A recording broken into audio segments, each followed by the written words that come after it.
All right, kick it. Great. There's going to be a photo up there of me. It's going to be like, oh, man, look at Hilliard and this fat dude. Who the heck? He must be Samoan. Tongan or some shit. Look. All right, I'm ready. All right, fire away. What's up, guys? It's Hilliard Guess, and you guys are listening to the Break It Down Show. Yeah. And now, the Break It Down Show with John and Pete.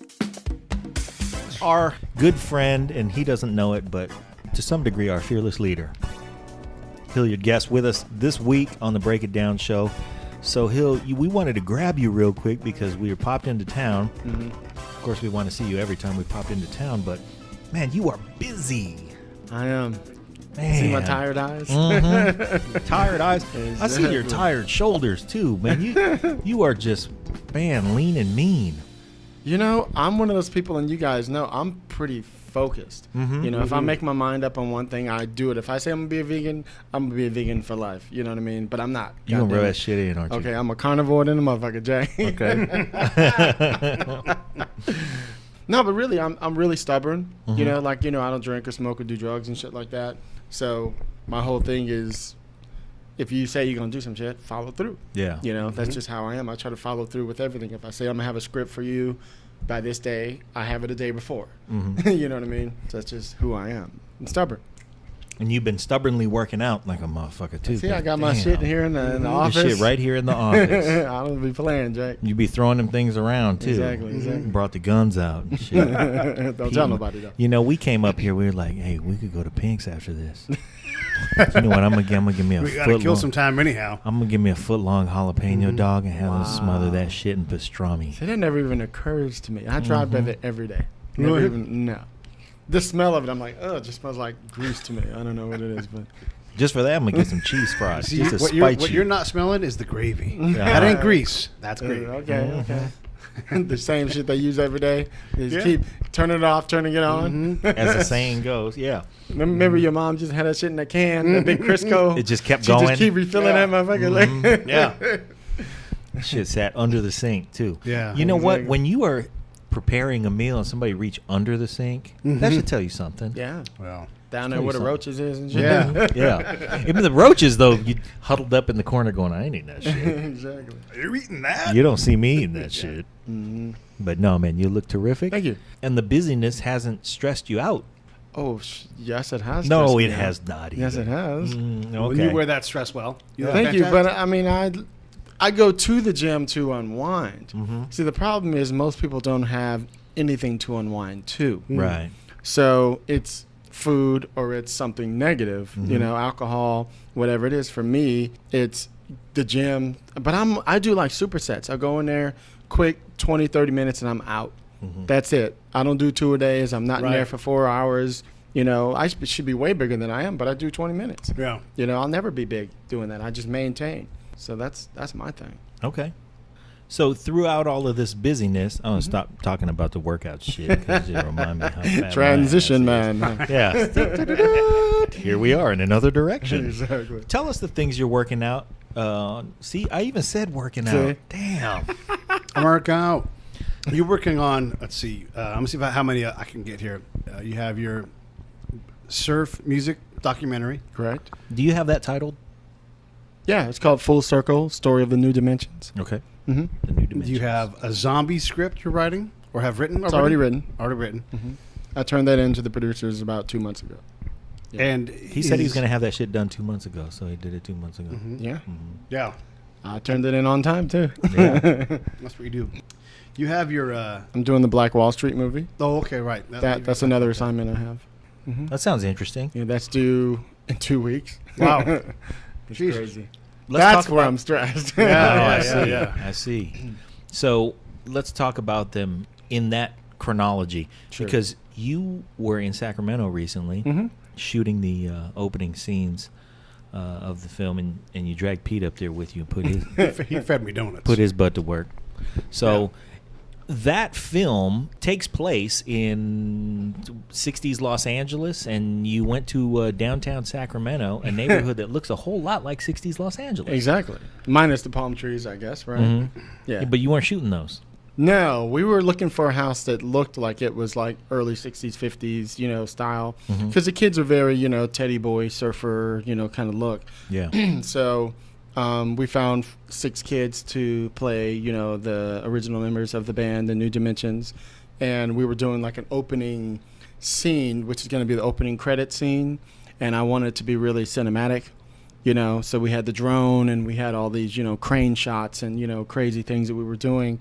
It's just basically the 6 kids all meeting together at one of the guys' house, who's this guy, Danny, who was the saxophone player. So the kid we had playing him, we established that it was his house. So that, it made it clear for the audience, that's his house. Everybody gathered to his house. Yeah, they the all hub. meet and they all walk down to the garage in this cool stylistic way. They go inside, start playing, and the garage closes, and we come up on the title credits. You know what I mean? Right. So it was like one of those. That's a great opening. Yeah. Because you can't wait to see more. Exactly. Kick this garage back open. Let's see what's going on in there. So I pitched to Pat, who's the executive producer. I said, what we should do? We should get the remaining guys, because 2 of them have passed away. One of them was Jimmy Greenspoon from Three Dog Night, and the other one was this guy Dave Dowd, and he was one of the original members, but he died a long, long time ago. And so I want to do this cool shot of the 4 remaining guys heading toward the garage in the exact same spot back in Sacramento, heading toward the garage in slow motion. So we're going to transition from the kids into them. So they're in their same positions that they were in. Yeah. It transitions into them, and then they open the garage, they start playing, and then the garage closes it to close the movie. Wow. You know what I mean? That's cool. So Yeah, they were like, I love that yeah. bookend concept. Yeah, That's because cool. we were going to do this whole big setup in Hawaii or the Bahamas or something with them on the beach and like a big concert type of thing. I'm like, wait a minute. Let's close This this up. feels right Yeah. being here. Yeah. You know what I mean? Keeping it small. It felt really Sundance to me, really Tribeca. We were trying to do, we were doing extra. It was too much. Yeah. So that's Trying the too next. That's the next thing we're going to try to do. Wow. That's cool. What do you have planned for this film in terms of a shooting schedule? Well, we've been shooting it for a year and a half. As you guys know, documentaries take a long time to do, Yeah. unless you have your subject that you're doing and you have your locations and everything set up, and you've done them. I think you've done them, haven't you? I've never done a one or doc. something? Okay, I don't know why I Yeah. thought you worked on. I watch a lot of docs. Me though. too. Yeah. I'm a documentary head, and I mean, unless you have the subject that you're planning to film and the locations and everything set, I've heard of documentaries being shot in a couple months, but ours has been spread out over time because. Number one, the production company is in Sacramento. I'm here, and I'm the director and the writer and one of the producers. So it's been trying to get them here. There's a lot of know what I mean? coordination. Lots of logistics, which I'm really, really good at. So I'm always trying to figure out how to make things work in a way that makes the most sense, economically. Maximize time Correct. and stuff. Yeah. Correct. Well, that's terrific. When do you anticipate shooting to be complete? I'm hoping we're going to have maybe 2 more shoots. Like I said, I'd like to get the guys, the remaining members of the band back down. 2 more shoots, though. At least two more shoots. I mean, I'm sure we're gonna find some B-roll and some other things. We still haven't really done anything with them on the beach that much, so we're still thinking about doing we want to do like a bonfire type of a scene with all the guys sitting in a circle and like the beach in the backdrop. So we're thinking about doing something like that still, and then we still have some interviews with some other big. Like they just did. I sent the director of photography to Washington to interview the last remaining member of the Ventures. Oh, you know what I mean? So things keep coming up, Right. Yeah. That's the cool thing about doing a doc. And had we been done before, we never would have done the shot we just did last week. Right. You know what I mean? So I keep encouraging the crew and the producers. It's actually good that we're taking our time because it allows us more room sometimes to do things that we didn't even expect. That's going to give us much more production value, et cetera, et cetera. Now, it's not great on the guys because the guys are in their mid-60s and 70s. So, You'd like to see it done. yeah, you know what I mean? Like now, especially since they just lost Jimmy last year, so it's a Right. little sensitive for them. Right. You know what I mean? But, we're working without that much of a budget, even though we have a huge budget. It's like $500,000 for a documentary. Mainly that's because of getting all the rights to the music. And that's what's going to get us. So that's why we went up so high with that. You know? Yeah, absolutely. Yeah. I mean, you remember what happened to Denny.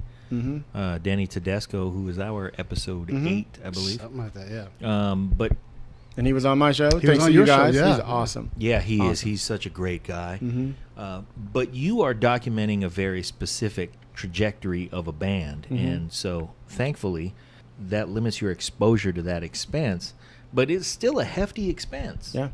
So, yeah, man, that's great. It's nice to see that you're able to kind of digest the film as you're creating it, and that these things are coming up, and that you're able to go, all right, you know what would really add? And you know, it's almost like you don't want to rush the process. You don't want it to end, but I know you want it finished. Yeah, I want to finish. But here's the thing, though. As a director and as a filmmaker, period, you have to be really good at adapting. You might get to the location and think you have it all worked out and scheduled and et cetera, and you get there and be like, oh, my God, I didn't even realize there was a tree blocking the perfect shot that I wanted, whatever it is. So now you have to adjust. So we got there on Saturday, and the guy who had the drone, shout out to Danny, he said, hey, Hill, I'm here for you. However, I need to leave at 11 o'clock. Well, I thought I had him till 4 o'clock. You know what I mean? So I had to adjust and re-switch all of my shots based around him. Right. You know what I mean? Get all the drone stuff all the drone first. stuff down first. And actually, we ended up doing some things that I didn't even plan because he had an idea of something. You know what I mean? So sometimes those things come up, but being adjustable, you know, is something you have to be ready for. Yeah. You know? Now, that sounds easy. You know, people go, oh, yeah, you know what? If the drone guy got to leave at 11, just take all the drone shots. There've been like 8 or 9 drone shots that you wanted, stack them up, and then you get the guy out of there by 11. But it's not, because you remember you have 6 kids, right? And if you plan right, if you schedule right, you're doing it so that, okay, we're shooting this guy here. You know, this they all can come at this point, but this one's in makeup right now, so I could be shooting this person. Yeah. This person's doing whatever, so now we can get the 2 of them doing, you know. So all that's scheduled accordingly, but It all as soon pushes as you all of that around. move one thing, it moves 5 other Everything things. else, right. You know. And there was that one shot of the garage that you want to get, but now it's not 11 o'clock. Or now I got to shoot it at noon, and the sun's in a different place. Correct. Or That's another thing. all of that. Yeah. So, Yeah. you really got to be fluid. You have to I be don't- very full. Go ahead. I don't know if you noticed, but the chimney on that house is it's imminent. It's funny. It's going to fall. This thing, I'll show you, John. Like, it is going to He fall. took a picture of it and put it on Twitter. What I did you do, Twitter? Yeah, I'm like, look at this shit. It is like there's a pole in the background of it, and it's leaning at least 20%. And so, like, that's just And one there's of a those, zip tie up there somewhere. You're It looking is. like that. At some Yeah. point, It was that's some gonna sort of give. like a metal band thing around it, wasn't it? But I mean, that thing's going. It's a bit, but that's the thing is like you don't know that going in. You know Correct. that someone scouts the site for you, come there, and all of a sudden that thing does go. Uh-huh. You know, like It's that possible. changes. That's your whole day is Yeah. like messed up. You know, Yeah. Never mind that it's somebody's whole house. right? Yeah, You know, it's and suddenly- another somebody's house. It was a tall chimney. Right, Yes. yeah. Yeah. And you're dealing with somebody going crazy because their house is destroyed and by their next door neighbor's house, whose Right. also house is destroyed. Don't mind us. We're just shooting a movie and all this madness. Yeah. You know, when you say that there's a metal band around it, they make a metal band that's for that. But really what it's for is holding a water heater in place. You know that Oh, they reinforcement for use your the same water thing? heater? Yeah, kind of. Yeah, that's what people use to do their chimneys. So that's Interesting. really, you know, your water heater that's made out of aluminum. And yeah, sometimes it's filled with water. But it's really just going to sit there. And that band isn't meant to hold it from running away. Right. It's just meant to hold it. If there's an earthquake, it's going to shake around. That thing's going to keep it still. Oh, okay. It's not meant to hold a 45,000-pound fireplace and be strapped up like 2 stories in the air and shit. That's, yeah, man. I'm glad you guys got out of there safely. So, what about the zombie movie? What's the title of that? It's called Man-Made Plague. Mm. And I'm trying to think how much of it I could talk about. Yeah, I guess I could talk about it. So that came to me. Producer came in here and pitched the project to me.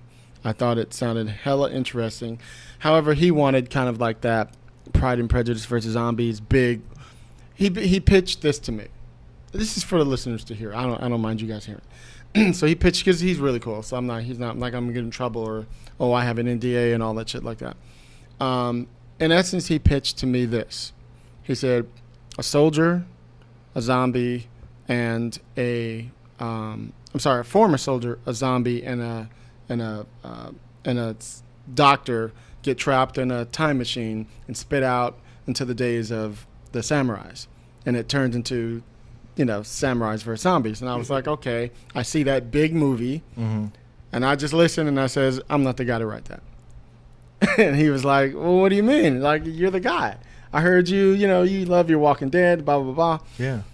And I said, look, if I were to write that movie, I'd have to make it be set today. I was like, what if we kept that same premise today? And what if you showed him the picture? Yeah, show me a picture. There's no band on that thing. That thing's just sitting there. Anyhow. Yeah, so I sat there and repitched to him for 15 minutes an entire movie His based idea. on that premise. Okay. But it all happens today. Mm-hmm. And I said this to him. After I pitched it to him, I said, look, I says, here's the cool thing about Japan and the Asian countries, Korea, Singapore, all those countries over there, the different places, Right.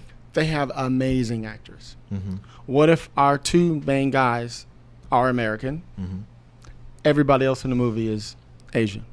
The places you mentioned not only have amazing actors, they also have gun control. Aha. But here's the interesting thing. Uh-huh. Now, he pitched to me a whole army of samurais. Yeah. Guess what else is illegal? So is carrying a sword. Oh. So my guys are underground. There's only 10 of them. Oh. You see what I mean? Yes. I Boy, said, that ratcheted up the stakes there. It totally did. Imagine them going against a city. I mean, army of samurais is cool, but you got to stay in the shadows, and Yes. there's only 10 of you. And there's only 10 of them, and they all get picked off one by one, Sure, you know right. what I mean, et cetera, et Right. cetera. So I pitched it back to him more grounded. I said, I want to see 28 Days Later in Tokyo. Yeah. That's what I want. You know what I mean? So basically, that's our movie now. Same type of zombies, except mines have a little bit more ability. One of the things I always notice that scares me the most. So you handicap the good guys by taking away the army and making them 10 dudes who have to remain in the shadows, and you ratchet up the powers of the zombies. Yes. Okay. They're the kind of in between. I see them being between 28 Days Later and World War Z. They're that type of a zombie. Yeah. Right. And what I wanted was, whenever I watch it, I'm a zombie head, right? The ones that I don't never see enough of, like I love, everybody knows I love Walking Dead, but my biggest criticism of them is they're inconsistent, right? If you decide that the zombies have a certain rules, you have to stick by the rules. Now, either they can smell you or they can't. Right. But on their show, they don't always quite smell them. They just go right by them if they're hiding behind a fucking trash can or something. You know what I mean? And mine, oh no, they're like what the fuck was that? Yeah. You know what I mean? Right. And to me, see, it automatically Yes. registered something in you. Uh-oh. You know what I mean? Yeah. And so I was like, so it's going to be even more harder for people to get This away dude loves some tension, man. Yeah. if I add that layer. And then I added the layer of they can't see very well, but they can see because they have like UV rays, so they can see your heart spinning inside. They see the blood pumping inside your heart, and they see all that. So that's how they see you. However, if you hold your breath, Aha. they can't smell you. Right. Okay. You know what I mean? So I Okay. had to figure out all these different rules to make mine unique and to make them a little bit different. Huh. I know But they had to learn that, and it's in a place where zombies don't exist. Right. You know, Right. those are always the best ones. I hate when people call them zombies in a zombie movie. Yeah. You know, You just built a learning curve for the good guys, too. They have to figure out what they have to do to avoid the bad guys. Correct. So this is also another technique that I love in a movie because you get so much more emotionally invested when you're like, figure it out. Yeah. Come on, man, figure it out. And it's one thing just to have okay, you got to figure out how to kill him. But you got to figure out how to outsmart him so you can kill him. correct. There's so much more in that. It's so much more enriching. What else can you tell us about that movie? Like how far along They also is it? And what?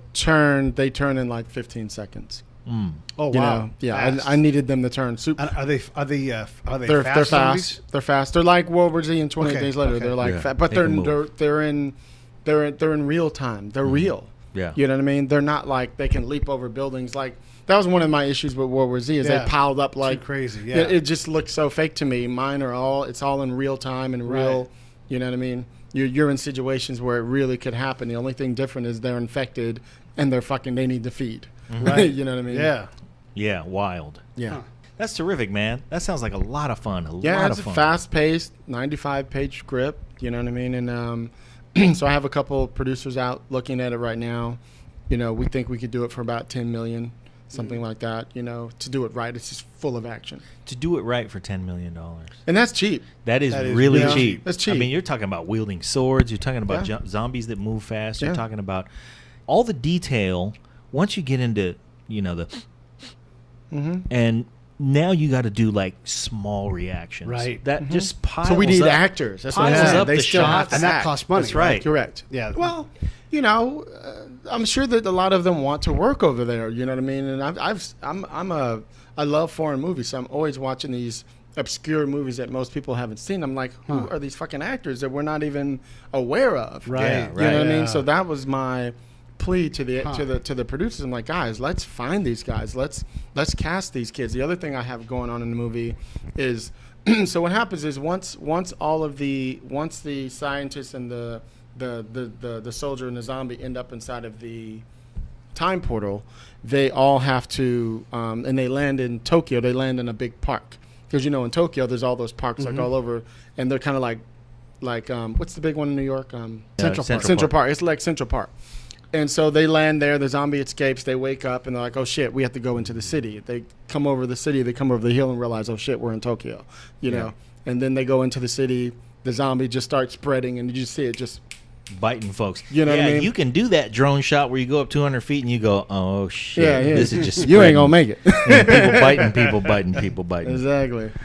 So once they go into the city, they go after the zombies. Then we meet our samurai guys, you know, and then we meet.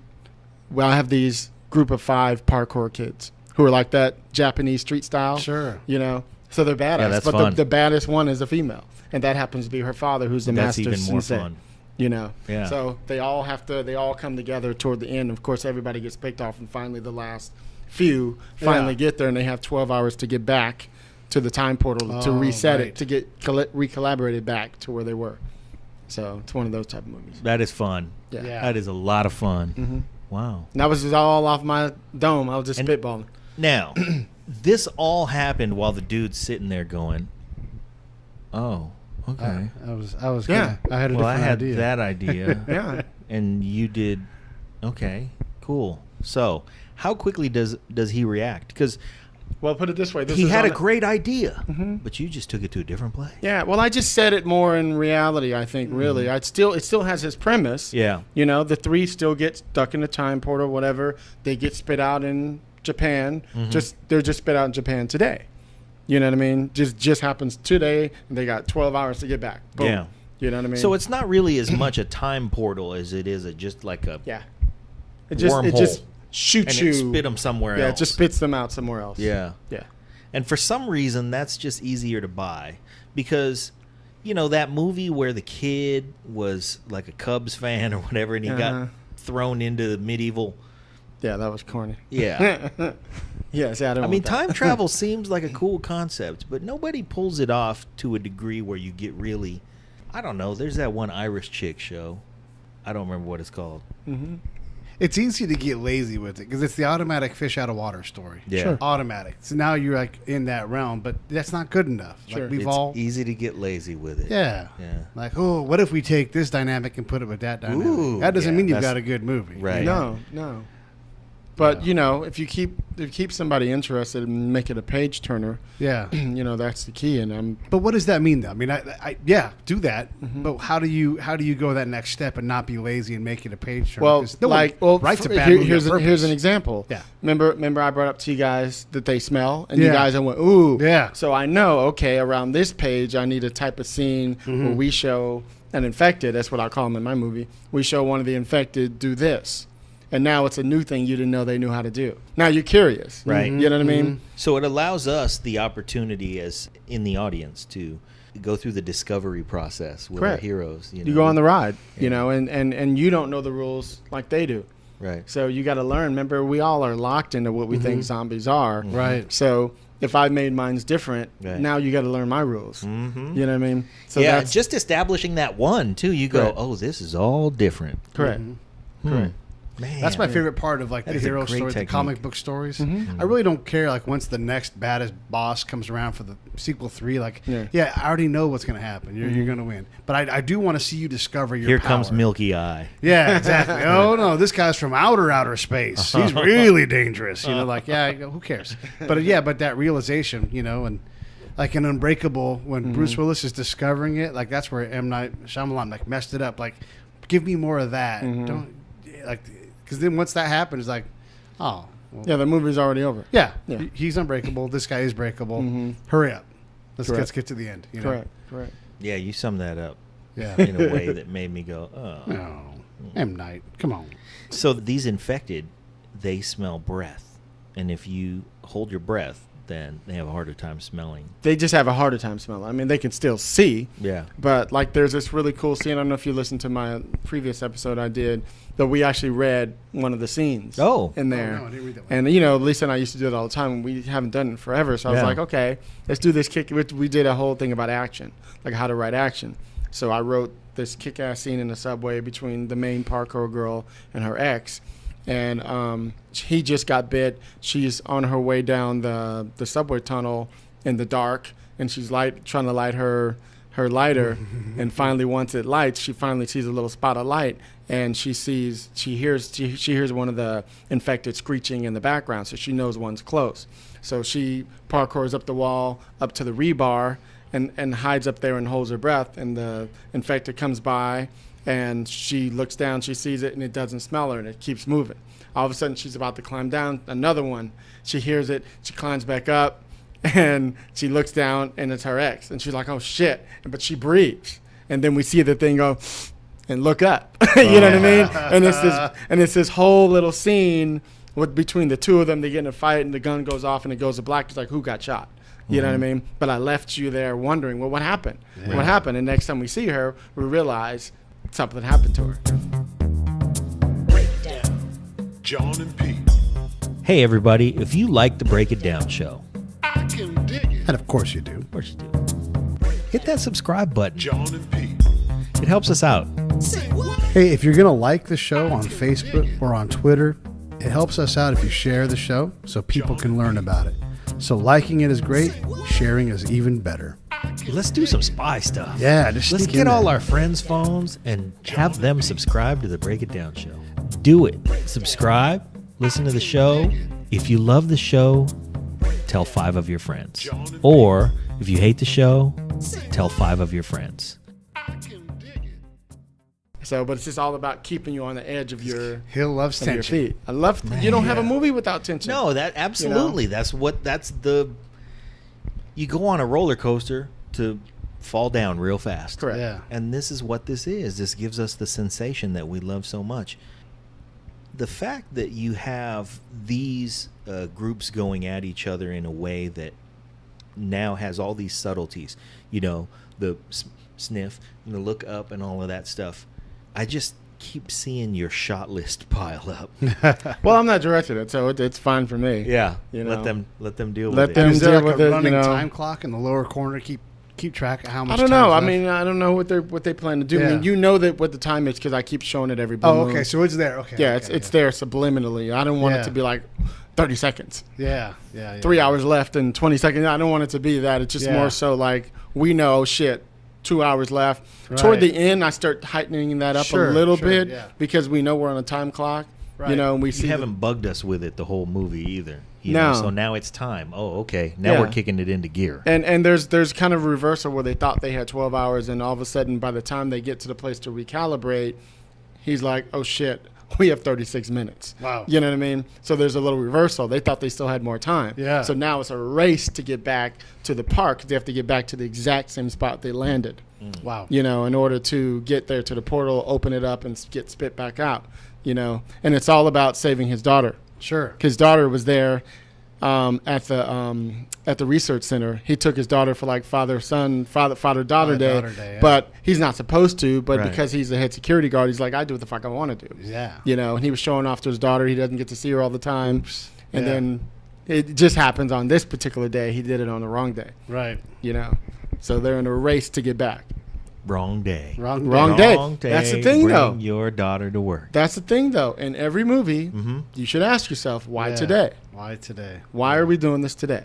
You know what I mean? And when you figure that out, it'll answer a lot of questions for Why you. today? That's a And great question. Yeah. Okay. Exactly. So we've got the zombie movie. We've got the surf documentary. What else is out there?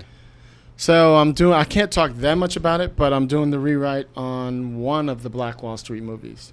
And Now, there's more than one of those. There's several. Wow. Why several? Why now? Why today? That's a really good question. Put it this way.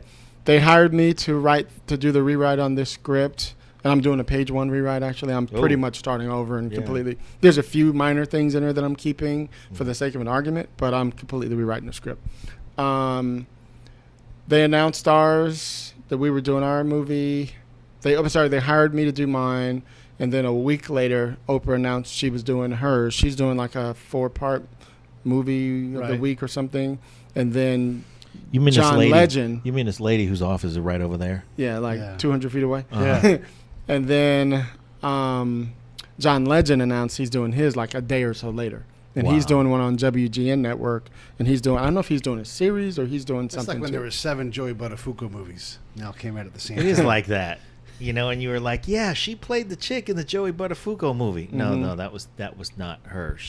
That was Alyssa Milano. Yeah. But that was the other Joey Buttafuoco. So here to answer your question. So I've told this story many times, and this is not unique to my story because I know he's told this story many times. I used to go to the coffee shop in West Hollywood, and it was kind of the whole gay mafia was at this one particular place. Right. I'm not kidding. From Dustin Lance Black to Bryan Singer, all those cats like that. And I used to always sit across from Lance Black when he was writing Milk, and every weekend he'd be out of town. He'd come back on Monday. I'm like, where were you? He's like, oh, I was working on Milk. And one day I was like, why are you working on Milk? There's like 2 other projects that I heard about that people were doing. Like you're hearing about Oprah and John Legend, right? Right. And he said, yeah. Now, I've heard him say this many times. This is my unique story, so I'm not taking the credit for this. But he said to me, yeah, but nobody's going to do it the way I'm going to do it. Like he was so casual and confident about it that I was like, wow. That's right. And then he said this, you got to be first. And I was like, that's what made me write my Sylvester script. Yeah. I was like, I need to just do it. I keep hearing rumors that other people are doing it. I'm going to do mine, make mine be the fucking best one, right? And let mine be the first one people produce. You know what I mean? So when this happened, the producers called me. They're like, Hilliard, so what do you want to do? And I was like, hey, I say we fucking keep going. Yeah. Number one, I didn't want to turn down that check. Yep. Don't do that. And 2, I was like, we keep going. I was like, I'm just going to write mine first. They weren't even written yet. They were just going into development. You know what I mean? So had they been written, I might have considered another thing, Well, the other thing is, and you bring the quality. Correct. So that at some point you just take somebody's knees out from under them. Correct. This is terrible. This movie came out first. They are going into production already. They're going to finish before us. Not only are they going to finish before us, I've seen the script, and ours is a piece of shit. Exactly. That's what you want everybody to say. So it's just first and best. Correct. And it's not a race where once you're behind, you're going to lose, too, because you don't know what's going to happen. Someone might snap their Achilles tendon tomorrow and be like, I'm down for the next 2 months. Yeah. The chimney might fall over and be like, hey. Just took out our 2 houses. Yeah, on location. I got shit to deal with. I can't do that right now. Or whatever. It's 100 reasons and people in L.A. get really excited about projects 1 month, and a month later, they're like, zombies are hot. Yeah. You know what I mean? Excited about something else. You know what I mean? Yeah. So I'm not as concerned. It's not going to change the fact I'm still going to get paid for it regardless. Right. Because that's how my contract works. Sure. So I'm not worried about that. But I also know that as much as I'd love it to be done, the chances of it being done are so slim. Yeah. My job is to write the best fucking script for you. Yeah. Right. You know what I mean? Right. Yeah, at the very least, let's say none of those 3 movies get made, or one of them gets made. Yeah. If there's anybody in town who will go, you know what? Yeah, that piece of shit got made. But there were 3 scripts floating around, and the best one in the group, that one did not get made. And why did we make this steaming pile? Well, a friend of mine wrote the story of Bob Marley I don't know, 15 years ago or something, 20 years ago. I mean, it's a script that got her all kind of other assignments to write. The movie never got done because they won't give her the rights to that story. Like, nobody wants to touch Bob Marley. But it's a beautiful story. Oh, it's so good. And so she used it as a sample. Yeah. My Sylvester script, you know how many scripts I've written because of that script? Yeah. You know what I mean? It's sometimes things are just a sample. You know, but if you wrote it from a passion place, it still reads on the page. Yep. People still feel it. They still like, wow, dude, this thing is so good. If I wish I could make it. Yeah, you know what I mean? That's the best reaction. Is like, this is not my thing. I don't make these, but man, if I made these, I'd make the fuck out of this one. Correct. Plus, when you take that third person to come to somebody to say, let's make the Black Wall Street movie, and you're like, yeah, let's write that shit. It gets written. Like, that means something to somebody who's in the movie making business. Sure. You know, it's like, yeah, they got one, but I got Hill, and this thing's going to be done in whatever 3 weeks, and it'll be done in ours. Then I can do something with it, and that thing might be put it on a shelf for 2 years and wait. But I know if I go to Hill, it's written, you know, and you've written it at a quality level that you would do, so it's going to be good. This is probably the hardest script I've ever written. Wow. And I say that about every script almost. Well, what makes this one? The research I had to do, and this one, usually I write things in like a month. You know what I mean? Just because I'm fast and by nature. but But this you're writing one, more that you know. I did so much research before I even started on like what the outline was going to be, or you know who all the characters were going to. You know what I mean? You had to understand how the shit worked. Yeah, because the script, the original script, and this is no knock to the guy who wrote the original script. It just wasn't. It felt like a movie of the week or something. You know, and just an okay one. Yeah. You know.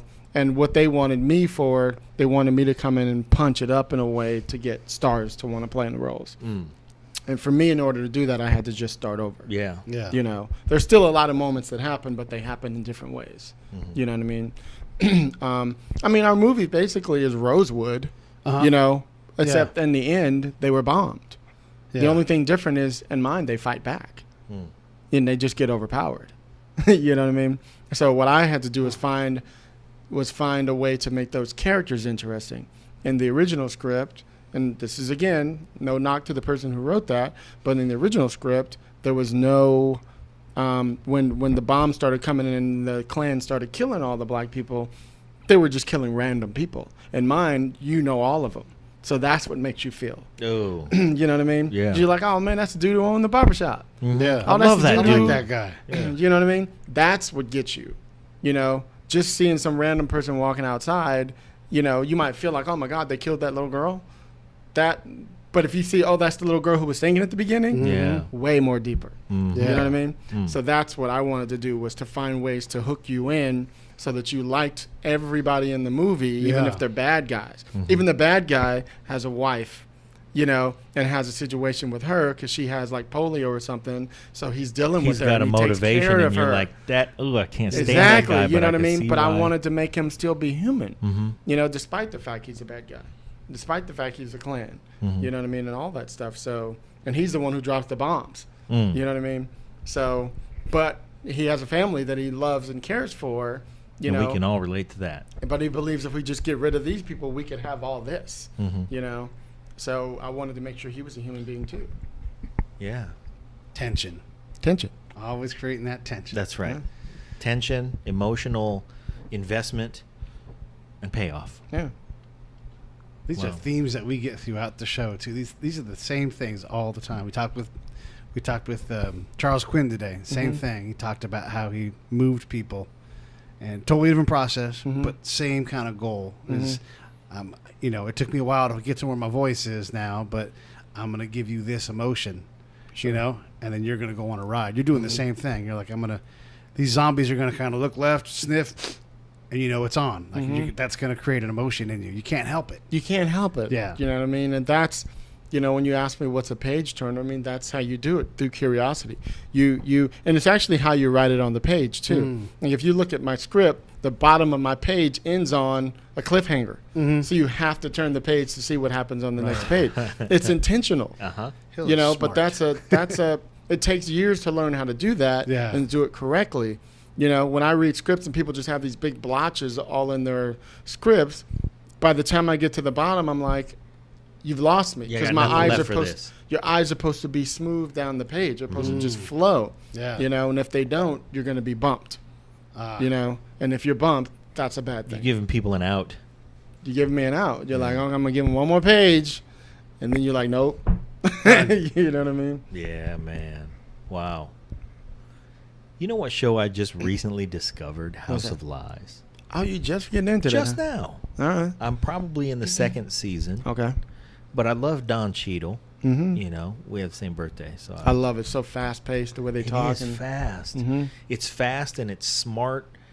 It's almost Aaron Sorkin-esque definitely. in the speed Yes. of the Whoever dialogue. wrote that is definitely inspired by Aaron's, in my opinion. Yeah. Yes. Agreed. And it's, you know, it's smart, and it allows characters who don't always get to be smart to show how smart they are. Mm-hmm. And then there are characters in that show that are so like his ex-wife. Yeah. She is so damn sinister.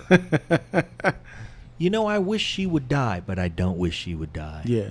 I want her to stick around because she is delicious. Mm-hmm. And I love to be toyed with like that. We all do. And his little gay son and everything. You Yeah. just cannot beat that. Is she left-handed? Oh, that's a curious question. Is she what? Left-handed. Oh, I don't know. I don't remember. Left-handed goes back to a left, like sinister and left go together. Right. Oh, really? Those things. Yeah, Yeah. people used to say Right. and sinister. Right. Exactly. So yeah, like I wonder, like if the screenwriter thinks of that and builds that into the, you know, just to give it that extra thing. Interesting. I never heard that before. No, she is a bad bitch, though. That's what counts. We like that. Yeah. And, you know, as bad as she is, you still want her in the motherly capacity that she takes on in tiny little chunks because of how it affects Roscoe. Okay. I don't know what... I mean, I feel so toyed with, especially when it comes to her. Because she is so damn dirty. Mm-hmm. Because you want her to go away, but you don't want her to go away.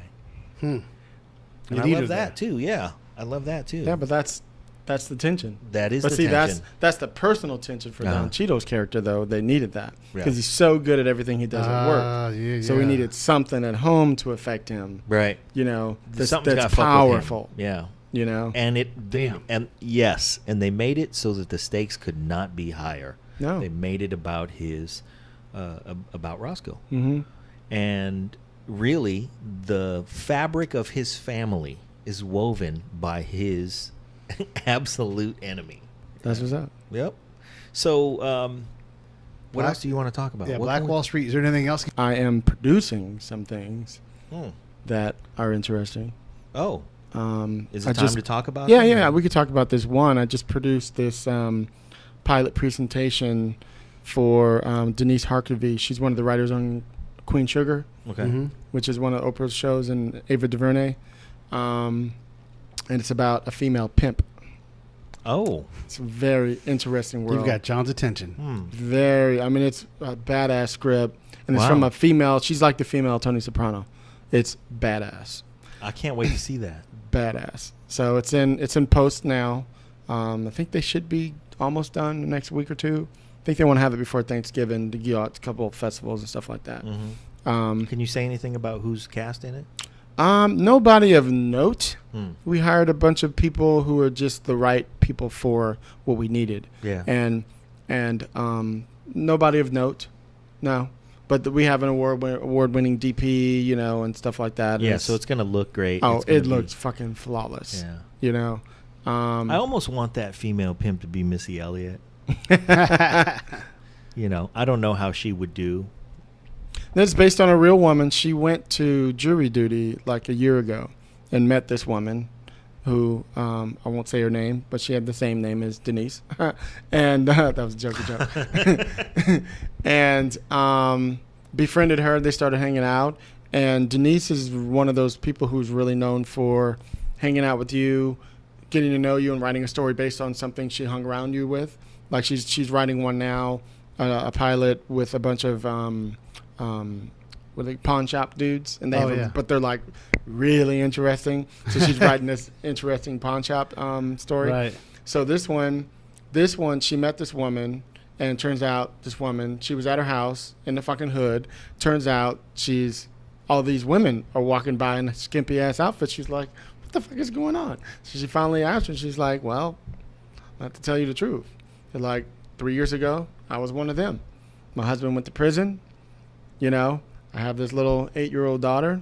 Yeah. And somebody had to pay the bills. Right. So I became him. And she's a badass So I bitch. put these hoes on the track. She put them on the trap and trip. But she's interesting. Because she used to be one of them, she treats them like she would want to be treated. Ah, okay. So this is real life. this night is shift. based on real shit. Yeah. 401k, Based on dental, real all shit. those things. Yes. Yeah. All right. She treats them right. You know what I mean? And I think she only takes half of their stuff. Wow. You know, as opposed to they usually give like, here's $1. Uh-huh. You Right. know what I mean? Yeah. So they actually have their own money and stuff like that. But she pays for all their medicals and all that stuff like that. But she's struggling.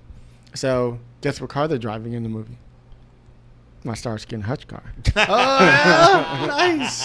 Yeah. Yes. That is good. Man. Mm-hmm. Sometimes it pays to choose the right producer. Yeah. I give you production value. Yeah. Man. That's a lot of fun. Yeah, dude. So I'm doing that, and then Architects of Crime, which is a sci-fi noir style film. We did a presentation of that, and so we're trying to raise the money to do like a $4 to $6 million feature on that. Let me think. What else? There's another documentary I might be doing with my friend Pamela. That one is kind of based on well, originally it was going to be on the mayors. There's like over 500 mayors in the United States, and people don't know that. Black mayors. 500 black mayors Yeah. in the United States of America. Yeah. How many cities are there in the United States? A lot. A I lot. mean, there's like, if you look at the major media markets, you're talking damn near 400 that are numbered. Sure. I mean, that gets you out to Billings, Montana, and, you know, smaller places than that. But that's just Billings. Like, there's 30,000 people in Billings or whatever. Yeah. There's a fuckload of towns. Yeah, so we wanted to do one on, you know, how they work and, you know, the Right. controversies of that and all that stuff like that. So we want to do a documentary on that. Okay. Um, What I'd be curious to know Mhm. is relative to the number of towns in the United States or the number of areas to represent, you know, is it proportionate to the population of black folks, or perhaps more interesting among them are the black mayors in predominantly non-black areas? It's a really good question. I don't know. We're too early in the stages to know that type of a question. Yeah. But it's something I'm sure we'll figure out and cover. That's something that has been on my mind for sure. Yeah. But the story is kind of changing. You know, the more you go into it, Sure. the more the story changes. Just like, The more it starts to tell itself. yeah, it does. Just like, I mean, if you got a black mayor in Gary, Indiana, hey, congratulations. Yeah. But You if expect you have that. a black mayor, That's just- yeah, in yeah, it's just Huntington called the- Beach, yeah. how did Yeah. he get there? exactly. Well, it's like you say that because, you know, a lot of people ask me, and you got to see this weekend, Peter, Yeah. we were on the set, with a very diverse crew Sure. who was doing this movie about surf music in the 60s, which was pretty white at the time. Yeah. You know, there were, I think, 2 or 3 guys in bands who were of color. One of them was the guy in the Pyramids, this black dude. We actually interviewed him. He's still alive. And so one of And he's the black reasons and has great skin, so he looks like he's 37. Yeah. one of the reasons I decided to do this is interesting. One of the reasons I decided to do the surf film in particular, besides the fact I love 60s music, you guys know me and my mod stuff, right? Mhm. Is as a black person, right? Now I see myself as a filmmaker, but I'm realistic. I'm also a black person. I thought, how cool is it that the crew pretty much is minority, right? And here we are making a movie about surf music in the 60s. The most unexpected. We show up and they're like, oh, shit. You know what I mean? right. Like, we haven't put a face on you guys, you know? And there's all these, you know, black people, and, you know, we have a few agents, and all these people come and they're like, oh, my God, like, what the hell is this? You could just see their surprise at first. Wow. And then they realize that we've done our research. Yeah, and that You you, know what I really mean? know the story. And that we love surf music, too. And you're telling it properly. Correct. With the You know right what I mean? amount of reverence and all exactly, that stuff. So, Exactly. So to me, it was just important to do the story as a black person, filmmaker, whatever you want to call me, as it is as a filmmaker. You know, so that if we ever are at Sundance or anywhere winning an award, they're going to be like, wow, these are the dudes who made that movie. Yeah. You know what I mean? That's great, man. I think that's important today. Yes, it is. You know? I think it's important today. It does. That does a lot of work beyond the movie making part.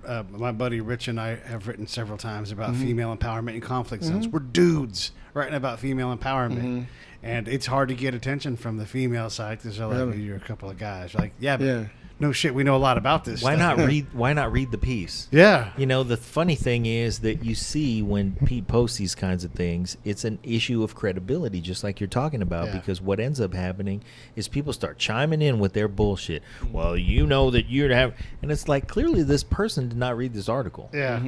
You can tell when they haven't read it. Yeah. Yeah, definitely. And it's the same thing when somebody's looking at you sideways. It's like, you know, you haven't started to understand what's going on. Can here. I like the Beach Boys too? You know, Can I want to Exactly. make the movie? I'm a movie maker. Exactly. You know, that's what I do. Exactly. Yeah. Exactly. Now, people expect that you're supposed to only like a certain thing, you know, but they forget the influence of certain music and how it translates. Yeah. You know, like we're not supposed to like rock and roll. It's like we created rock and roll. What are you talking about?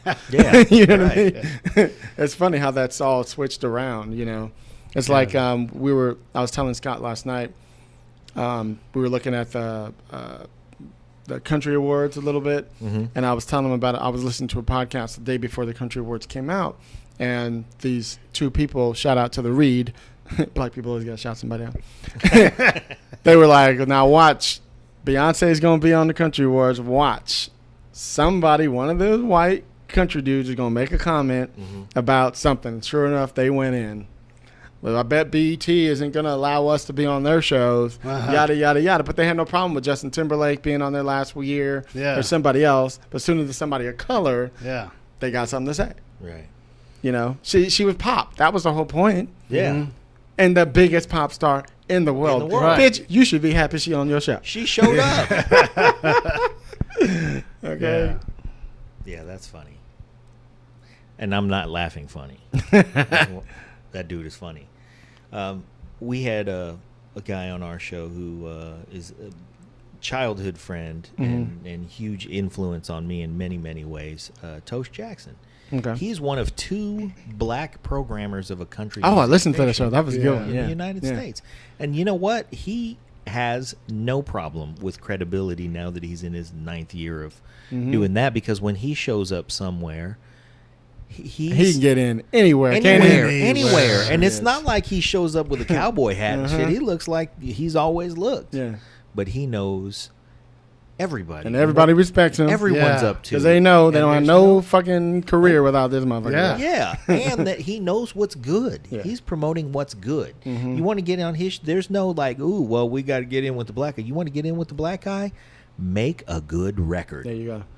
So It'll rise to the top if it's good. That's right. It's like a script. It'll rise to the top if it's good.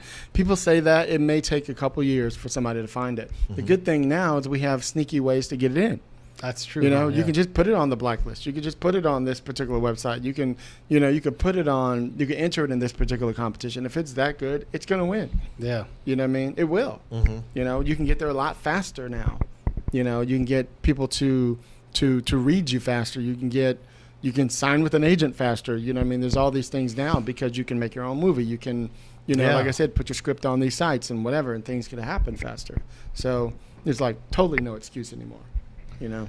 also nowadays, if you really want to fast track yourself and what you're doing, you can get on the Screenwriter's Rant Room with Hilliard Guess, a podcast that everybody should be listening to who's interested in this craft. It's recorded right here in Hill Dog Productions, and you should be listening to it. If you have any interest in the craft of screenwriting, the craft of story, the ability to take a human being down a road of, emotional turmoil and payoff, then, listen to the Screenwriter's Rant Room with Hilliard Guess. Man, you know what? It's no secret that we love to see you every time we come down here. It's no secret that we love to get a lesson from you about how to incite human emotion and how to help people go on a fabulous ride. And once again, for your third official appearance on our show, probably sixth or seventh, actual By appearance myself, on our show. right? Yeah. Yeah. This is your third episode that's you. That's what's up. Man, thank you. Thank you. Yeah. Thank you. Yeah, man. We love you. We love your podcast. We love staying up on everything that you're doing. And most recently, we're going to spread some love and say happy anniversary. You just Oh, thank celebrated you. an anniversary. Thank you. So, Yeah. And I want to say too, really seriously, like if you've ever thought, oh, I want to write a movie or anything like that, you really need to be listening to your show, because not only is your show good, it's gotten so much better. And not that it was anything other than great before, but It it's should so much, grow. It should grow. Yeah, like the episode that you guys did with Todd and Jessica was just you guys just all same business people talking shop, but like having a blast. And I was having a blast. It was like, you're my friends. Yeah. They're talking. And Yeah. like if I would have been sitting there, I didn't have to say a single word, and I would have had a great time. And funny you say that, because that, and you guys I'm sure can relate to this, because there's nothing planned. Right. You know, like us, we had nothing planned. We just sat down, turned the turned it fucking on. thing on, started. Same shit. I Yeah. have nothing written down. Right. It's just, here's what we're going to talk about. Yeah. You. Yeah. You know Well, you're what I mean? speaking Go. from the heart, and you're speaking That's it. from knowledge like crazy. Like just all the things like. It's like people say, I'm going to write a movie. You're like, Correct. that's cool, but there's about 1,000 details. And within those details, you have to have reasons for those details. And then you need to throw it all away and write it again. Like God damn, this is really a craft. You know? Total craft. Total craft. It's one of those things that everybody thinks, oh, man, really? These guys get all this notoriety and they make all this money making these scripts.